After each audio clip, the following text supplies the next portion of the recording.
Hello મિત્રો મિત્રો કથા પણ આપણી અને વ્યથા પણ આપણી એ વાતની અંદર આગળ વધીએ તો મિત્રો આપણું જીવન છે એ નિરંતર ચાલતું એક પરફોર્મન્સ છે અને આમ જોઈએ તો આ ક્ષણભંગુર અને નાશવંત જીવનને જો આપણે સમજણપૂર્વક અને સમગ્રતાથી જીવીએ તો એ જીવનને આપણે શાશ્વત બનાવી શકીએ છીએ મિત્રો નિરંતર પ્રગતિ પરિવર્તન અને પોઝિટિવિટી રાખીએ તો જીવનને ઉત્સવ બનાવીને એને અજવાળી પણ શકાય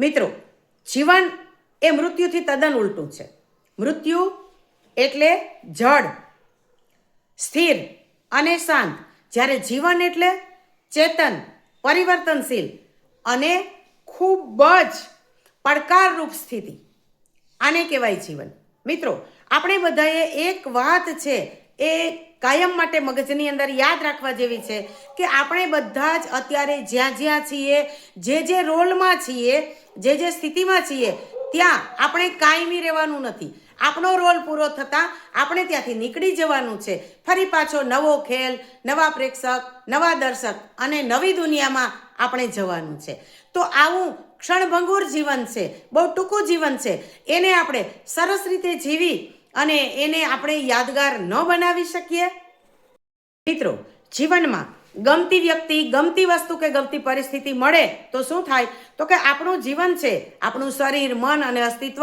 ખુશીથી ઝૂમી ઉઠે આપણને ખૂબ જ આનંદ થાય અને એક અદ્રશ્ય લાગણી છે એ અંદરથી આપણને ભીંજવીને ભીના કરી નાખે અને મિત્રો જ્યારે કોઈ પણ ગમતી વ્યક્તિ હોય ને ત્યારે એ વ્યક્તિઓ છે ને એ આપણને બધાને જીવથી વાલી લાગે એવી વ્યક્તિઓ આવીને આપણને મળે આપણી સાથે વાતો કરે આપણા વખાણ કરે ત્યારે તો જાણે આપણને આપણા જીવનની સાર્થકતા સાક્ષાત અનુભવાય એવી લાગણી થાય છે મિત્રો અને પહેલાં જે જીવન આપણને સામાન્ય લાગતું હોય એ જીવન હવે વિશેષ અને અસામાન્ય લાગવા માંડે આ મારો એકનો નહીં આપ સૌનો અનુભવ છે આપ સૌએ આ વસ્તુ અનુભવેલી છે આજકાલના છોકરા આમ લગ્ન કરે ને આમ ડિવોર્સ લે એને કંઈક બોધ મળે એવી વાત કરો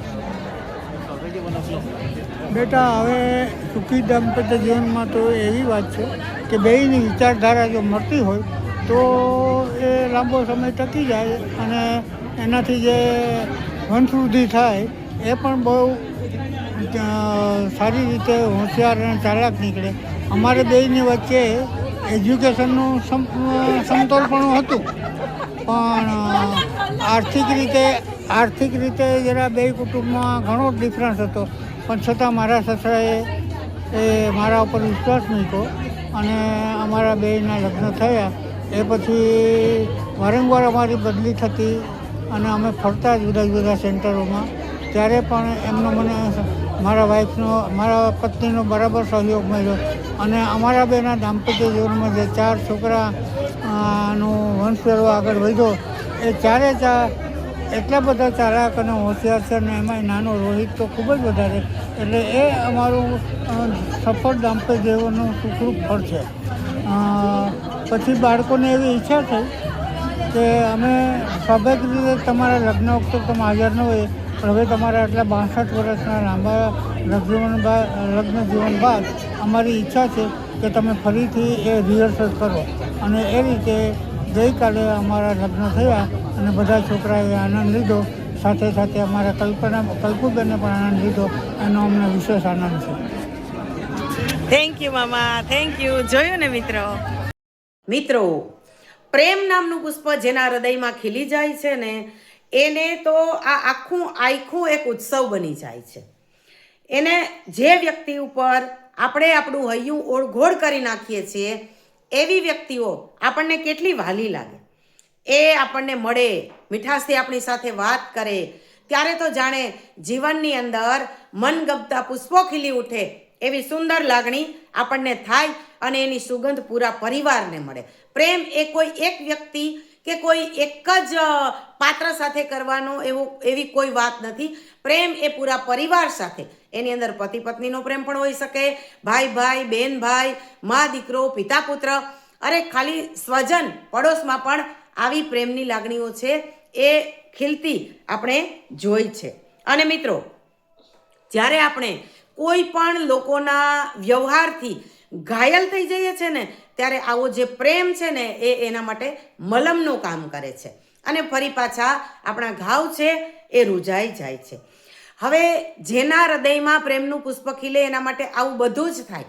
એને પોતાના સંતાનો, પોતાના સ્વજનો, પોતાના હિતેચ્છુઓ છે ને એ જ આપણને આમ તો જીવાડે છે. પણ એના માટેની પૂર્વ શરત એ છે કે એ સૌના માટે આપણા હૈયામાં પ્રેમ ભાવપૂર્ણ વ્યવહાર હોવો જોઈએ, તો આપણે અન્યનો પ્રેમ છે એ પણ અનુભવી શકીએ છીએ.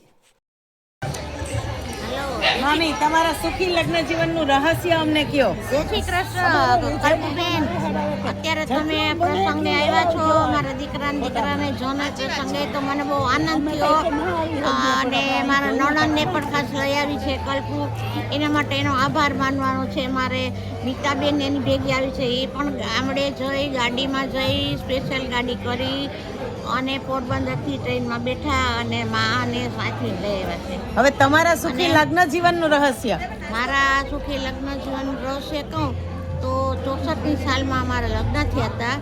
અમે એકબીજાની પસંદગીથી લગ્ન થયા હતા અને અમારા વડીલોએ પણ અમારા સારી રીતે લગ્ન કરી આપ્યા હતા. અને ગામડામાં હું થોડા દિવસ રહી હતી, પછી અમે સિક્કા જતા રહેતા અમારા મિસ્ટર ટિફિન જે રખ્યા એટલે.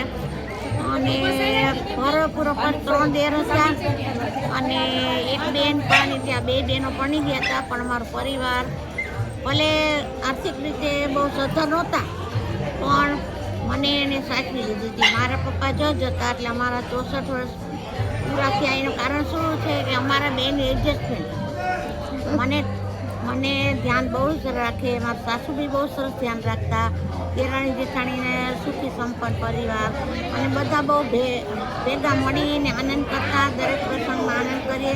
હવે તો અમુક લોકો એજને હિસાબે નથી, પણ અત્યારે જે છે એના પુત્ર પૌત્ર બધા અમારે ઘરે આવી રીતે પ્રસંગમાં હાજરી આપી છે, તે મને બહુ આનંદ થાય છે. હવે મમ્મી, દીકરાએ તમારા ફરીથી લગ્ન કર્યા, એમાં તમને કેવો અનુભવ થયો? અરે ભાઈ, છોકરાઓને હસવાની વાત છે. આ તો બે ઘડી રમૂજ થાય એટલા માટે કે મમ્મી તમે અમે ક્યાં તમારા લગ્ન જોયા છે. મારો પોતરો અને પોતરી એમ કે તમે તમારા લગ્નમાં નહોતા, મેં કે તો ના જોવા ને, એટલે હવે અમારે જોવા છે. એટલા માટે એ લોકોને હતી પૂરી કરવા માટે અમે આવી રીતે ગોઠવ્યું. સરસ સરસ, ખૂબ ખૂબ આભાર મામી. મિત્રો, સાંભળીને સુખી દાંપત્ય જીવનની ગુરુ ચાવી. મિત્રો, આવા અનેક વડીલો આપણા સમાજની અંદર અત્યારે આપણી સાથે હયાત છે, એ આપણે ખુશ નસીબ છીએ ખરેખર. અને આવા લોકોના અનુભવનું ભાથું જો આપણે મેળવી શકીએ તો સોનામાં સુગંધ ભળે. અને આવી સુંદર મજાની સોનામાં સુગંધ ભળે એવી ઘટના આપણે અત્યારે જોઈ કે મામા અને મામીએ ખૂબ જ બીજી શિડ્યુલમાંથી પણ મારા માટે, આપ સૌના માટે, આપણા સૌના માટે પ્રેમથી આટલો સમય કાઢી અને 2 વાતો આપણી સાથે કરી. અને એ આપણે એને ગુરુ ચાવી સમજી લઈએ અને જો જીવન જીવીએ તો મને નથી લાગતું કે જીવનમાં ક્યાંય નફરતની વાત આવે. અને છેલ્લે મામાએ એ વાત બહુ સરસ કરી મિત્રો, કે એ કહે કે તું રાજા અને હું રાણી અને હું તો આખે નાખો પાણી પાણી. મેં કહ્યું કે મેલીની વાત ખૂબ સારી, અને કાનમાં ધીમેથી કહ્યું કે તું તો ખૂબ સુંદર લાગે છે, અને એ આખી પાણી પાણી.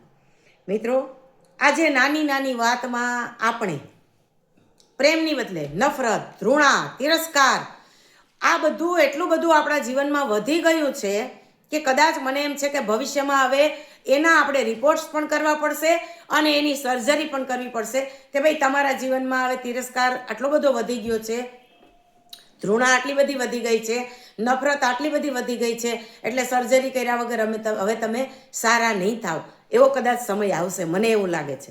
તો મિત્રો, આવા લગ્ન કરવા તો આજે સરળ છે કદાચ, પણ છૂટાછેડા મુશ્કેલી થાય છે. અને ક્યાંક ક્યાંક એવોય સૂર સંભળાય છે કે છૂટાછેડા તો રમત વાતમાં થઈ જાય છે, માગે એટલા પૈસા આપી દો એટલે વાત પૂરી. તો આવા સમયની અંદર આપણા જે યંગ જનરેશન છે એના માટે આ દીવાદાંડીરૂપ જે કપલ હતું એટલે આપણે આ વિડીયો બનાવ્યો. અને તમામ યુવાન મિત્રોને મારી હાથ જોડીને વિનંતી છે કે પ્રેમને આ રીતે ના વગોવો. ઘડીકમાં તમને પ્રેમ થઈ જાય છે, ઘડીકમાં તમને નફરત થઈ જાય છે, ઘડીકમાં તમે એ દીકરી કે એ દીકરા માટે જીવ દેવા તૈયાર થઈ જાઓ છો અને ઘડીકમાં જીવ લેવાય તૈયાર થઈ જાઓ છો અને લેતા અચકાતાય નથી. આવી ઘટનાઓ સમાજમાં બનતી જ રહે છે. તો શા માટે જે વ્યક્તિને પ્રેમ કરો છો એને દુઃખી કેમ કરી શકો? ન જ કરી શકાય. હું જેને પ્રેમ કરું છું મારી પાસે ન હોય છતાં એને હું દુઃખી ન કરી શકું. એને દુઃખી કરું તો મારો પ્રેમ ક્યાં, મારી તો ધૃણા થઈ.